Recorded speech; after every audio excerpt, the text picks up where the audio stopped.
Okay. Yeah. Well, listen, I don't want to cause any problems with you, but I do have a question for you. I'd kind of like to get your opinion on what the David Emerson defense is, to be honest. Like, I'd just like you to explain to me your perceptions. Upstairs, we were talking about, or the idea of like this cross section between public and private sectors, and how one can go into the other.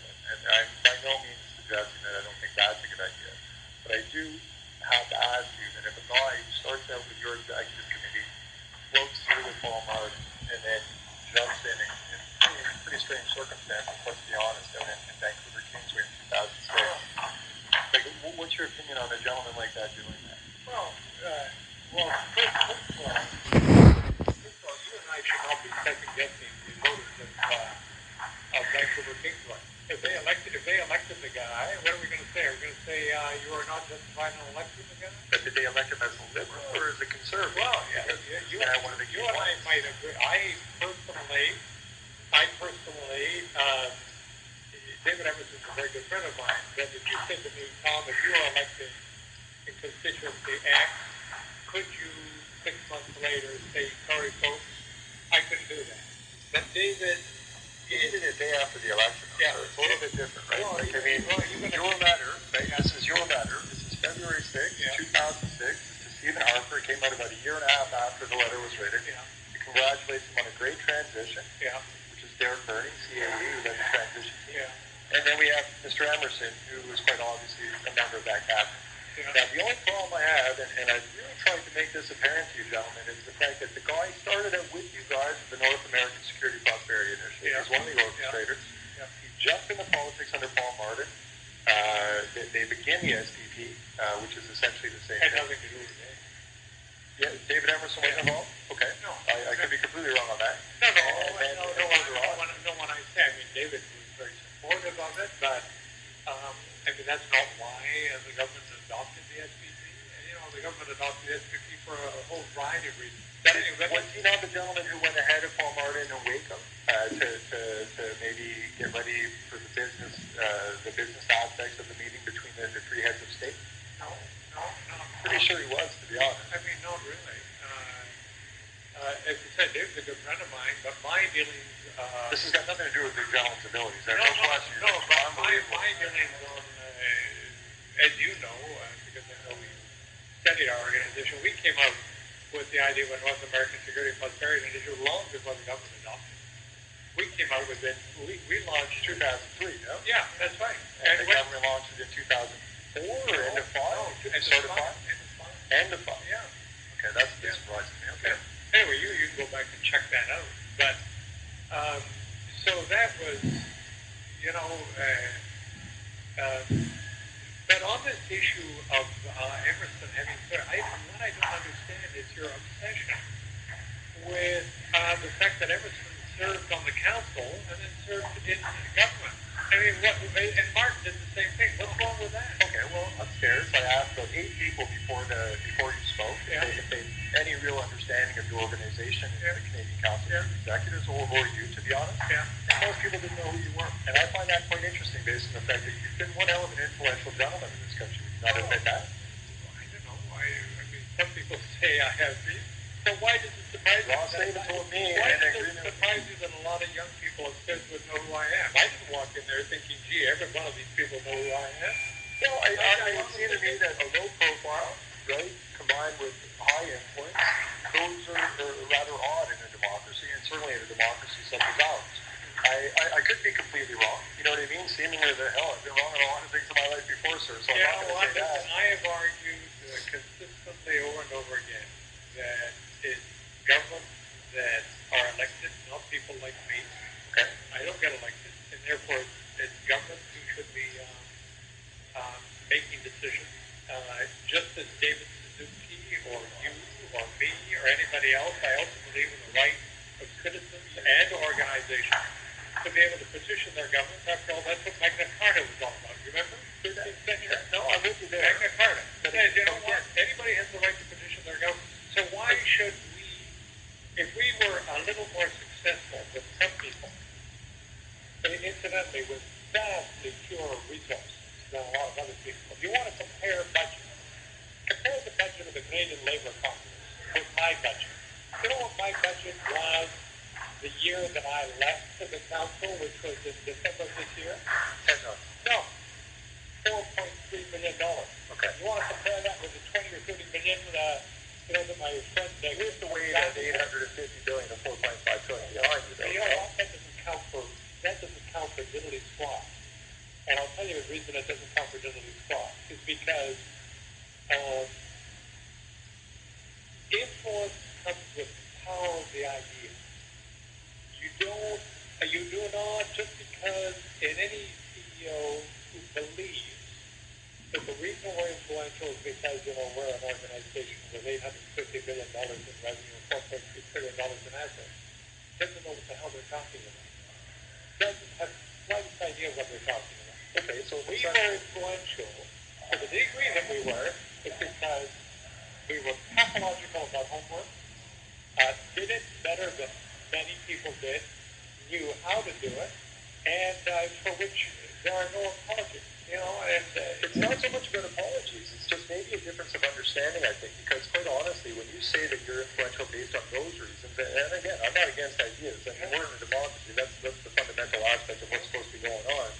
I would also have to suggest to you that when you have gentlemen like Paul Telly and gentlemen like Derek Burney and gentlemen like Dominic D'Alessandro, and these gentlemen that have basically dotted the landscape of these different panels that Mr. Harper's put together, which is something that I don't think you get to argue against because it's what I've watched, it's what's gone on.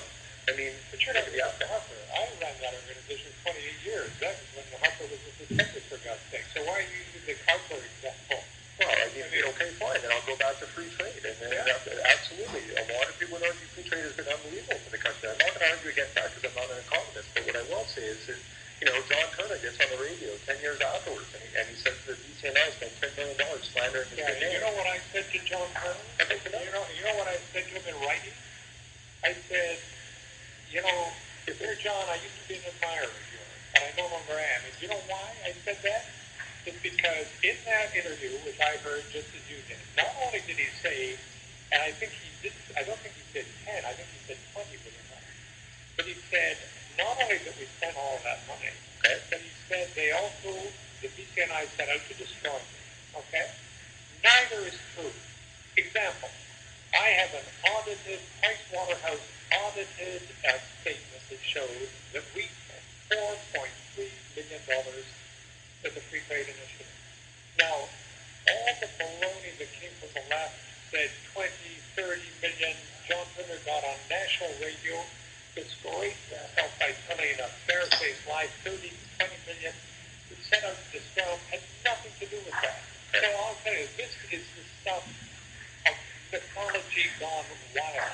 And you know what the difference is? I don't know, I have to dig it out. But I can give you an audited Pricewaterhouse statement on what we spent. Try to get that from Bob Barlow. Try to get it from the people of the Canadian Labour Congress. Would you be willing, if I sent you an email, would you be willing to send me that information? Well, I want to know what you want to do with it, but I'd be willing to show you that information. Okay. Now, just because it came up, but I'll give you another challenge. At the same time, I'd like you to go to the Canadian Labour Congress and ask them to provide you with the records of what they spent during the Great Free Trade Agreement. And you know what? I think that would be an interesting experiment. You know what? You'll get absolutely nowhere. Despite your politics, you will get, I promise you will get nowhere. And the reason you'll get nowhere is that they would never fess up to it. To this very, very day. What do you think they spent? I'm not sure. But you know what? They spent a lot more than I did. A lot more than I did. And the reason they've never stepped to it is because they know that I know how much they spent. I don't know for sure. But if you said to me, Tom, did they spend more than $10 million? For sure.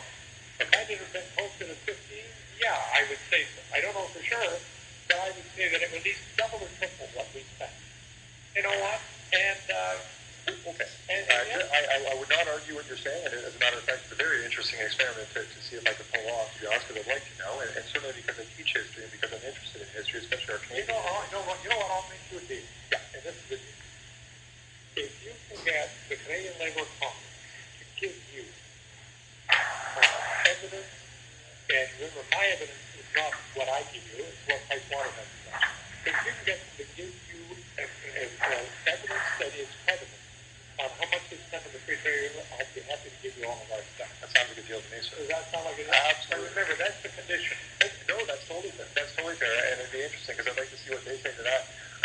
real quick. And I listen. I wish you. You know what? It's not that I don't want. I really want you to succeed in this because You want to know. Because I want to know. Sure. No, I think it's important, right? Like, I mean, and again, like, it would be very nice to know in historical terms what the two main groups were. Well, I'm just starting to write a book on all of this stuff, and trust me, that's going to be in there. Okay, perfect. So now I'm going to bring you real quick, and then I'm going to let you go. And I very much appreciate John, just so you understand, okay? I'm in Indigo on St. Catherine Street, and I got Brian Lowery in front of me. This is about 3 years ago now, right after he released his biography.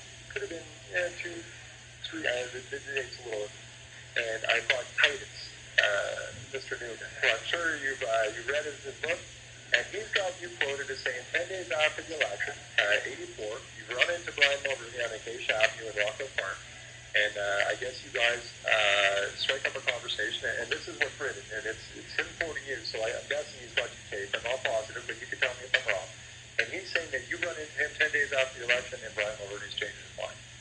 Now, I'm not going to lie, I've never, first of all, it's not, did we run into one another? The answer is yes. This is Mulroney again. Yeah. Okay. Did we have the conversation? The answer is yes. Okay.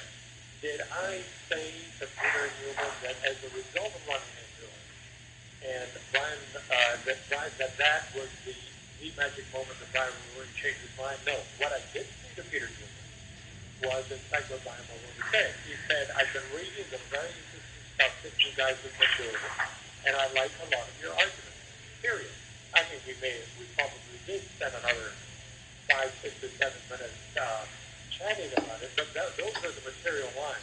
Just so you know, when I asked Brian Mulroney that question, just so you know, sir, Brian Mulroney said to me, and I quote, and I have no problem standing by what he said to me, he told me that whole episode was BS.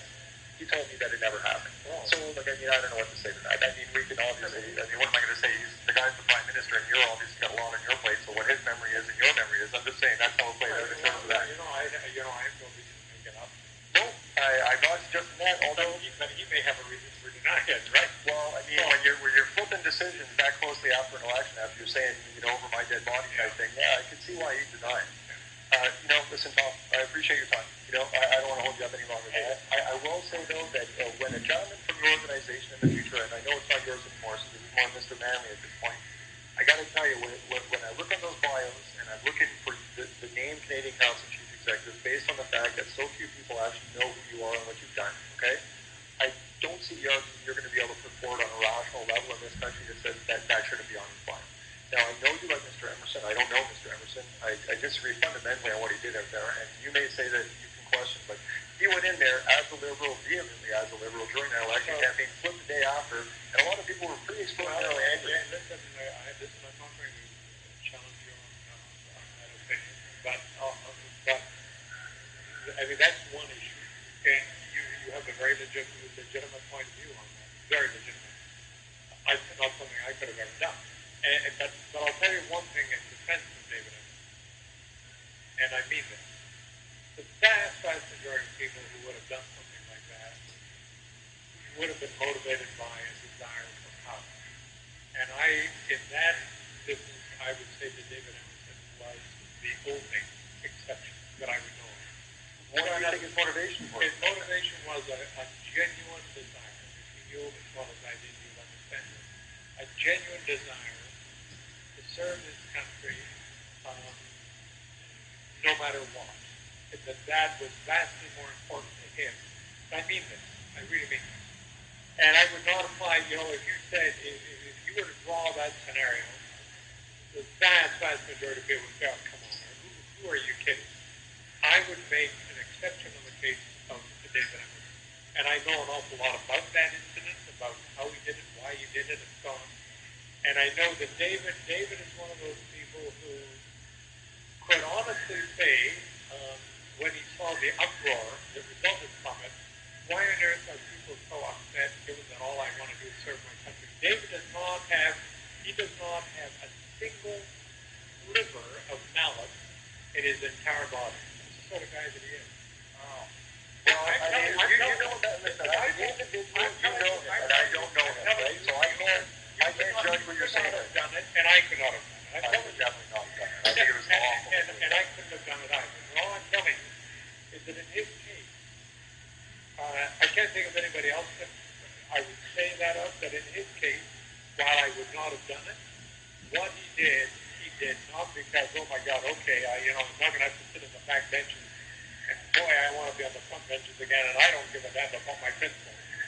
Let's be honest. He would have been on the front benches for the Liberals, and he would have been an extraordinary opposition MP. Yeah. And I think that's what listen, I don't want to argue with you, sir, but I do think that you need to understand from the general population, and have you ever had a life? Like, I don't even know. Like, I mean, what am I going to say? You're the CEO of CEOs for 35 years. It's ridiculous. Like, I can't imagine having the pressure and all the things that you've had to deal with over that course of time. I mean, who the hell lasts that long in any CEO job, let alone 35 years as the CEO of that? It's an extraordinary feat, let's be honest, right? Which is why when people upstairs are asking me, and I'm saying, well, listen, I'm not a perfect historian or anything, but if you're looking at a guy who's got, like, the ins and the nose, in a way, you're the guy, right? Like, you're the guy. But let me ask you, why have you been so persistently distrustful and skeptical about who we are and what we do?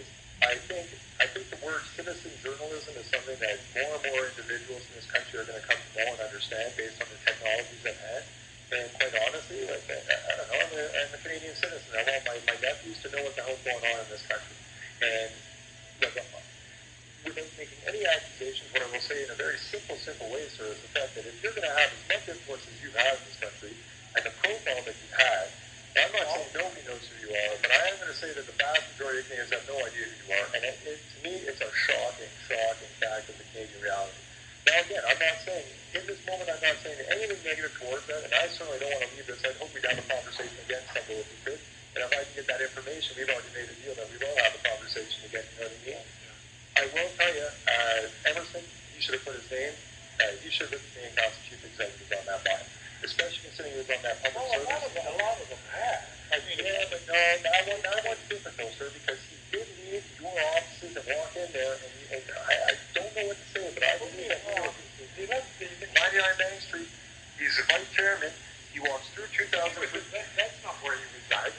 No, I don't mean that. He was the CEO of the airport. Yeah, I understand, but no, it's not. That's not the point, though. If he's the vice chairman of your organization, he does that. But let me ask you a question.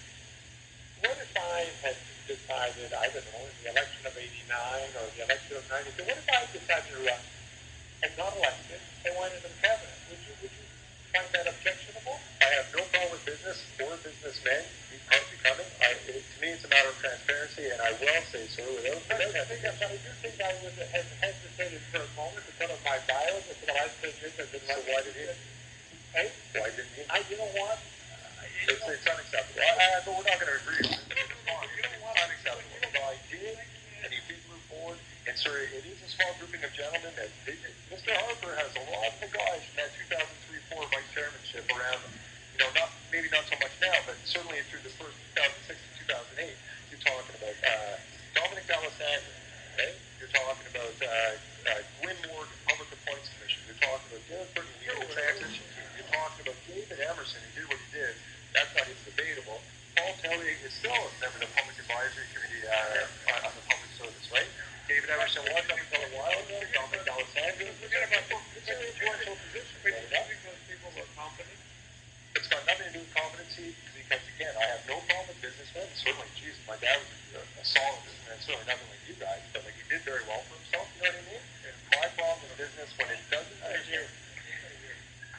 understand that it needs to be as transparent as necessary in terms of like their role from private to public sectors. I think that's a very scary line.